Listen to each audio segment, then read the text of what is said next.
వస్తున్న ఇన్ఫ్లో ప్రకారం మార్నింగ్ వరకు నిండే ఛాన్సెస్ ఉన్నాయి. ఇంకో 6 ఇంచెస్ వాటర్ తక్కువ ఉన్నాయి. ఒకవేళ ఓవర్ఫ్లో అయితే రిలీజ్ చేసుకోవచ్చు మేము. రైతు ఎందుకు అంత కడపల్ సొసైటీ కంటిన్యూస్ గా వారం రోజుల నుంచి మీకు యూరియా అందుబాటులో ఉంది. రైతులు రోజు యూరియా తీసుకుపోతా ఉన్నారు. బొక్కస్గామ్ లో కూడా ఇస్తా ఉన్నారు. ఇక్కడ అన్ని సొసైటీలో కూడా ఇస్తున్నారు, బీపేట్ లో కూడా ఇస్తున్నారు.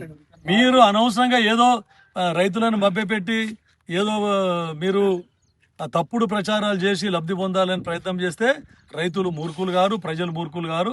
ఖచ్చితంగా మీకు ఒకసారి బుద్ధి చెప్పినరు, మళ్ళా కూడా బుద్ధి చెప్పే అవకాశం వస్తుంది అని చెప్పేసి మీరు ఏ దీంట్లో కూడా ఏ డిపార్ట్మెంట్లో కూడా మీకు చిత్తశుద్ధి లేదు.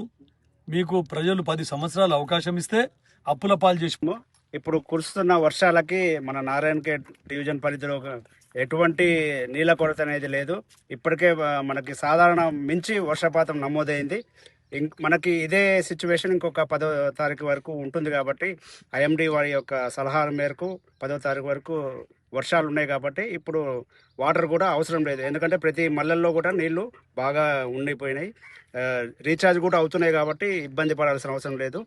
10వ తారీఖు తర్వాత మళ్ళీ వర్షాలు ఒక తగ్గుముఖం పట్టే అవకాశం ఉంది. అప్పుడు దాన్ని బట్టి చూసి వాటరు మరి గౌరవ ఎమ్మెల్యే గారు అప్పుడు రైతులకి అవసరం మేరకు విడిచిపెట్టే ఆలోచనలో ఉండరు కాబట్టి ఇప్పుడు ప్రస్తుతానికైతే రైతులకి వాటర్ అనేది ఇబ్బంది లేదు. డబ్బులు మొత్తము కాళేశ్వరంకు తీసుకొని పోయినరు. మీరు సొంతంగా డబ్బులు సంపాదించుకున్నారు కమిషన్ల మీద, మిషన్ భగీరథ అని, మిషన్ కాకతీయ అని తప్ప ఎక్కడ కూడా రైతులకు లాభం చేకూర్చలేదు. రోడ్లు అయితే అధ్వాన పరిస్థితికి పోవడం జరిగింది. అసలు రోడ్ల మీద ఎలాంటి మరమ్మతు కూడా చేపట్టలేదు. మరి 10 సంవత్సరాలు రోడ్లు మెయింటైన్ చేయలేకపోతే ఏమవుతుందో ప్రజలందరికీ తెలుసు. మేము ఇప్పుడు రోడ్లు శాంక్షన్ చేసి కూడా 8 నెలలు 9 నెలలు అవుతా ఉన్నది. కొన్నిటికి ఫౌండేషన్ స్టోన్ కూడా పెట్టడం జరిగింది. కానీ కాంట్రాక్టర్లు కరెక్ట్ టైంకు బిల్లులు వస్తలేవనే ఉద్దేశంతో ఎవరు కూడా ముందుకు రావడం లేదు. అయినా STSDF ఫండ్ కింద కానీ ఇతరత్ర నిధులతోని మేము వారికి కాంట్రాక్టర్స్కి మేము రిక్వెస్ట్ చేసి మరీ తీసుకొని వచ్చి మేము పనులు చేపట్టడం జరుగుతూ ఉందని చెప్పేసి మీకు చెప్పడం జరుగుతూ ఉంది. అదొకటే కాకుండా హ్యామ్లో కూడా మేము రోడ్లు బ్యాంక్ ద్వారా రుణాలు తీసుకొని కాంట్రాక్టర్కు ప్రోత్సహించి హ్యామ్ ద్వారా మొన్ననే పంచాయతీరాజ్ R&B కలిపి 205 కోట్ల రూపాయలతో రోడ్ శాంక్షన్ చేసుకోవడం జరిగింది. త్వరలో ఆ రోడ్లు మేము ఖచ్చితంగా పని మొదలయ్యే విధంగా కృషి చేస్తాం. కానీ బురద జల్లే కార్యక్రమం మానుకోండి. ఇప్పటికైనా మీరు చేసిన తప్పు 58 సంవత్సరాల రిటైర్మెంట్ ఏజ్ ఉంటే దాన్ని 61 సంవత్సరాలకు పెంచి రిటైర్మెంట్ బెనిఫిట్స్ ఇవ్వాల్సి వస్తుంది.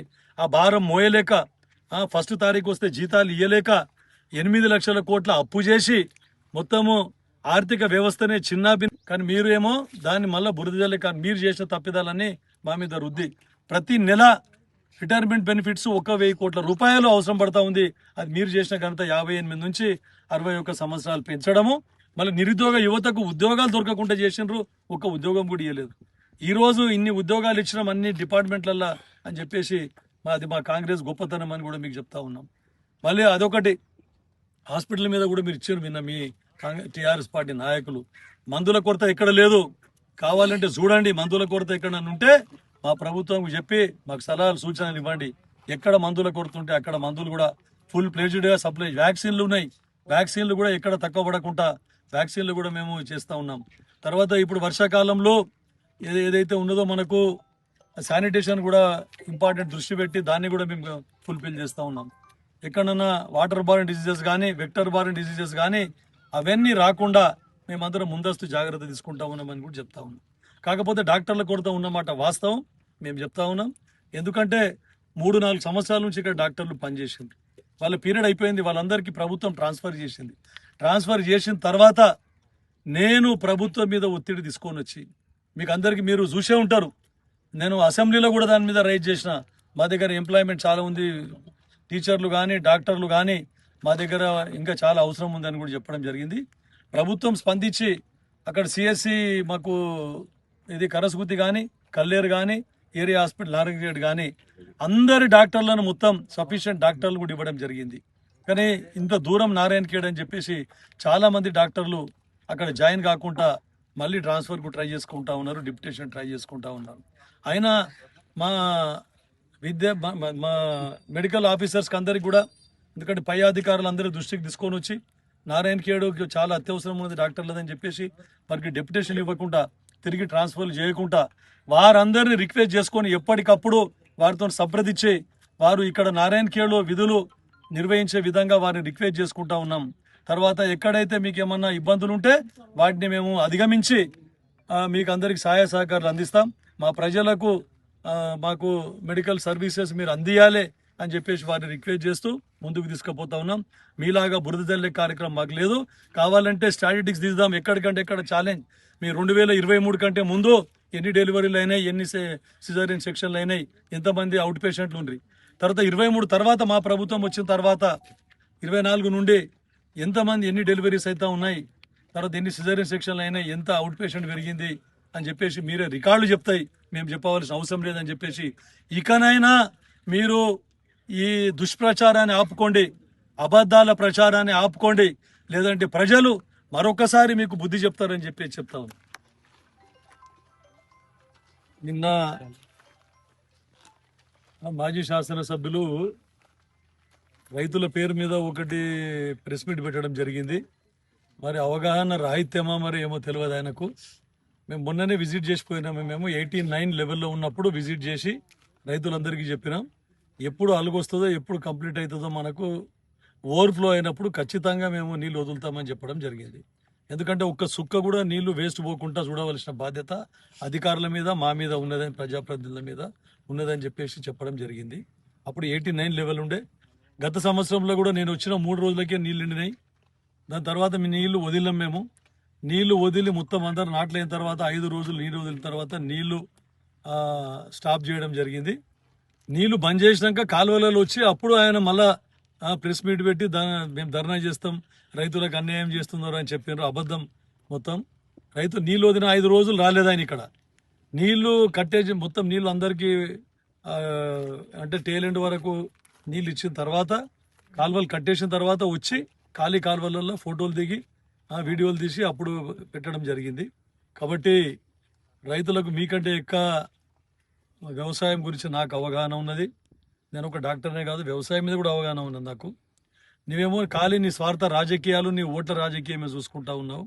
గతంలో నల్లవాగు కాలువలు మొత్తం మీరు అందరు చూసిండ్రు. మొత్తం చెరువులు నింపుకున్నాడు. చెరువులు నింపుకుంటే పర్వాలేదు, మొత్తం వాళ్ళ పొలాలన్నీ వారిన తర్వాతనే బీద రైతులకు నీళ్ళు ఇవ్వడం జరిగింది. మళ్ళా పూడికతీత పేరు మీద ఎన్నోసార్లు దోషేసుకోవడం జరిగింది. గత సంవత్సరం రైతులందరూ సంతృప్తికరంగా ఖానాపూర్ కానీ, కృష్ణాపూర్ కానీ, బీబీపేట, మారడి అందరూ మొత్తం కల్లేరు అందరు కూడా పూడిక చాలా రోజుల తర్వాత ఇంత మంచిగా పూడిక తీసిన సార్ అని చెప్పడం జరిగింది. చివరి ఆయకట్టు వరకు కూడా మేము నీళ్ళు ఇవ్వడం జరిగింది. మీరు మీ దౌర్భాగ్యం ప్రభుత్వంలో మీరు మీ స్వార్థం గురించి 2 సార్లు క్రాప్ హాలిడే ప్రకటించారు. మళ్ళీ ఎప్పుడు కూడా నీళ్లు సక్రమంగా ఇవ్వలేదు మీరు. గతంలో కిషారెడ్డి గారు ఉన్నప్పుడు 89-90లోనే చివరి ఆయకట్టు వరకు నీళ్ళు ఇచ్చినాం. మొన్ననే చివరి ఆయకట్టు వరకు నీళ్ళు ఇచ్చినామని చెప్తా ఉన్నాం. ఈ పూడిక అనేది ట్రాక్టర్లు పెట్టి పూడిక క్లియర్ చేయడం జరిగింది. మరి మీరు ఏం చేసిండ్రు? కనీసం నీళ్ళిడడానికి వస్తే గత సంవత్సరంలో కనీసం మీరు బుష్ కటింగ్ కూడా చేయలేదు. కానీ బుష్ కటింగ్ పేరు మీద మీరు ఎన్నో బిల్లులు లేపుకోవడం జరిగిందని చెప్పేసి కూడా మీకు అందరికి చెప్తా ఉన్నాం. నీళ్ళు ఎప్పుడు ఇస్తా ఉన్నాం ఎమర్జెన్సీ కెనాల్కి. ఎప్పుడు కూడా వాళ్ళకి వేరే పంటలు పండాయి కాబట్టి ఆబితాబి 2 పంటలకు కూడా మేము నీళ్ళు ఇవ్వడం జరిగింది. గత కాంగ్రెస్ ప్రభుత్వాలలో కూడా మీరే దౌర్భాగ్యంగా 2 సార్లు క్రాప్ హాలిడే ప్రకటించి రైతుల మీద పొట్టగొట్టడం జరిగింది. రైతుల పొట్టగొట్టినరు. గతంలో మీ హయాంలో కూడా నల్లవాగు నిండు కుండలా ఉంటే కూడా మీరు నీళ్ళు ఇవ్వలేదు. అప్పుడు మేమందరం పాదయాత్ర చేపట్టి మొత్తము మీ ప్రభుత్వం మీద ఒత్తిడి తీసుకొని వచ్చి పంటలు ఎండిపోతా ఉన్నాయి, రైతులకు నష్టమైతే ఉన్నదని చెప్పేసి మేము ఆ రోజు బలవంతంగా ప్రభుత్వం మీద ఒత్తిడి తెచ్చి నీళ్ళు ఇప్పించిన ఘనత మా కాంగ్రెస్ ప్రభుత్వానికి, మా కాంగ్రెస్ పార్టీది, మా కాంగ్రెస్ నాయకులదని చెప్పేసి కూడా చెప్తా ఉన్నాం. ఎట్లాగూ నీళ్ళు ఇడుస్తాము. ఓవర్ఫ్లో అయితే మేము నీళ్లు వేస్ట్ చేయదలుచుకోలేదు. రైతులకు ఎంత మేరకు అవసరం ఉంటే అంత మేరకు నీళ్లు ఖచ్చితంగా వదులుతాం. తర్వాత దాన్ని దృష్టిలో పెట్టుకొని మీరు కానీ ఇంకా రాష్ట్ర నాయకులు కూడా ముందస్తుగా ప్రెస్ మీట్లు పెడతా ఉన్నారు. ఎందుకంటే కాంగ్రెస్ వాళ్ళు ఎట్లాగూ నీళ్ళు ఇడుస్తారు, ఎట్లాగూ ముందు జరగబోయే దాని గురించి ఇప్పుడే మీరు మేము డిమాండ్ చేస్తేనే నీళ్ళు ఇడిచిండ్రు అని చెప్పుకోవడానికి. కానీ మాకు ఎలాంటి బేసిజాలు లేవు. అవసరాన్ని బట్టి రైతులకు నష్టం జరగకుండా ఎల్లవేళలా మేము వారికి ఆదుకుంటాము రైతులకు అని చెప్పి చెప్తా ఉన్నాం. తర్వాత ఈ నల్లవాగు నీళ్లు కూడా టోటల్గా ఇప్పుడు 93 లెవెల్కి వచ్చిన తర్వాత అలుగు బారడం స్టార్ట్ కాగానే ఎంత అవుట్ఫ్లో ఉంటుందో, ఎంత ఇన్ఫ్లో ఉంటుంది, అంత అవుట్ఫ్లో వరకు మేము ఇవ్వడం జరుగుతుంది. కొంతమంది రైతులు మాకు అవసరం లేదు సార్, మొత్తం పొలాలలో మొత్తం నీళ్లు నిలబడ్డాయి వర్షాల వలన అని చెప్పడం జరిగింది. అయినా కూడా ఇంకా కొంచెము ఎందుకంటే చిన్న కమతం ఉన్నటువంటి రైతులు కొంతమందికి కెనాల్ నీళ్లు పారకుంటే కూడా కొన్ని నాట్లేని పరిస్థితి. అట్లాంటి వాళ్ళు కేవలం 10% రైతులు ఉంటారు అంతే. 80% 90% రైతులు అందరూ కూడా నాట్లు వేసుకోవడం జరిగింది. ఇంకో 10% రైతులు ఎవరైతే ఉన్నారో ఆ నీళ్లు తక్కబడి నాట్లు వేసుకోకపోతే వాళ్ళ గురించి ఉపయోగం అయితే ఈ నీళ్లు ఖచ్చితంగా వాళ్ళకి నీళ్లు వదిలిపెట్టే ప్రయత్నం చేస్తాం. కానీ మీరు గొప్పలు చెప్పుకోవద్దు, మేము ప్రెస్ మీట్ పెడితేనే ఇడిచిండ్రు అని చెప్పేసి. మేము భయపడే నీళ్లు వదిలే ప్రసక్తి కాదు. రైతులకు ఎప్పటికప్పుడు ఎప్పుడు అవసరం ఉన్న నీళ్లు అప్పుడు మేము ఇచ్చే విధంగా మా ప్రభుత్వం కృషి చేస్తుంది.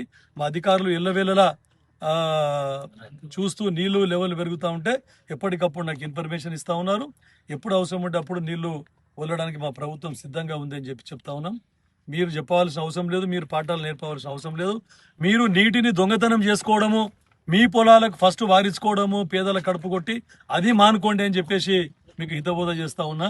కాబట్టి ఇంకోటి, కెనాల్లో కూడా ఎవరు కూడా మోటార్లు పెట్టొద్దు అని చెప్పేసి నేను మరీ రైతులను వేడుకుంటా ఉన్నాను నేను. ఎందుకంటే కెనాల్లో మోటార్లు పెట్టడం వల్ల అందరికీ డిస్టర్బ్ అవుతుంది, చివరి ఆయకట్టకు నీళ్లు అందకుండా పోతాయి.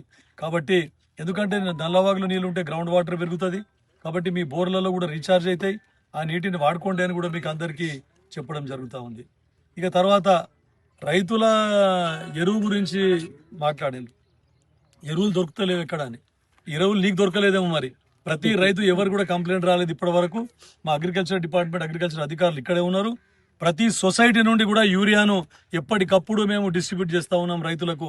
ఎలాంటి కొరత రాకుండా కేంద్ర ప్రభుత్వంతో సంప్రదించి మా గౌరవ మంత్రివర్యులు తుమ్మల నాగేశ్వరరావు గారు, తర్వాత మా ముఖ్యమంత్రి గారు ఎప్పటికప్పుడు కేంద్ర వ్యవసాయ మంత్రితోనే సంప్రదింపులు జరుపుకుంటూ రాష్ట్రంలో ఎక్కడ కూడా ఎరువుల కొరత లేకుండా చూసిన ఘనత మా ప్రభుత్వాన్ని, మా కాంగ్రెస్ పార్టీది అని చెప్పేసి చెప్తా ఉన్నాం. Please do subscribe to SKS Fly TV.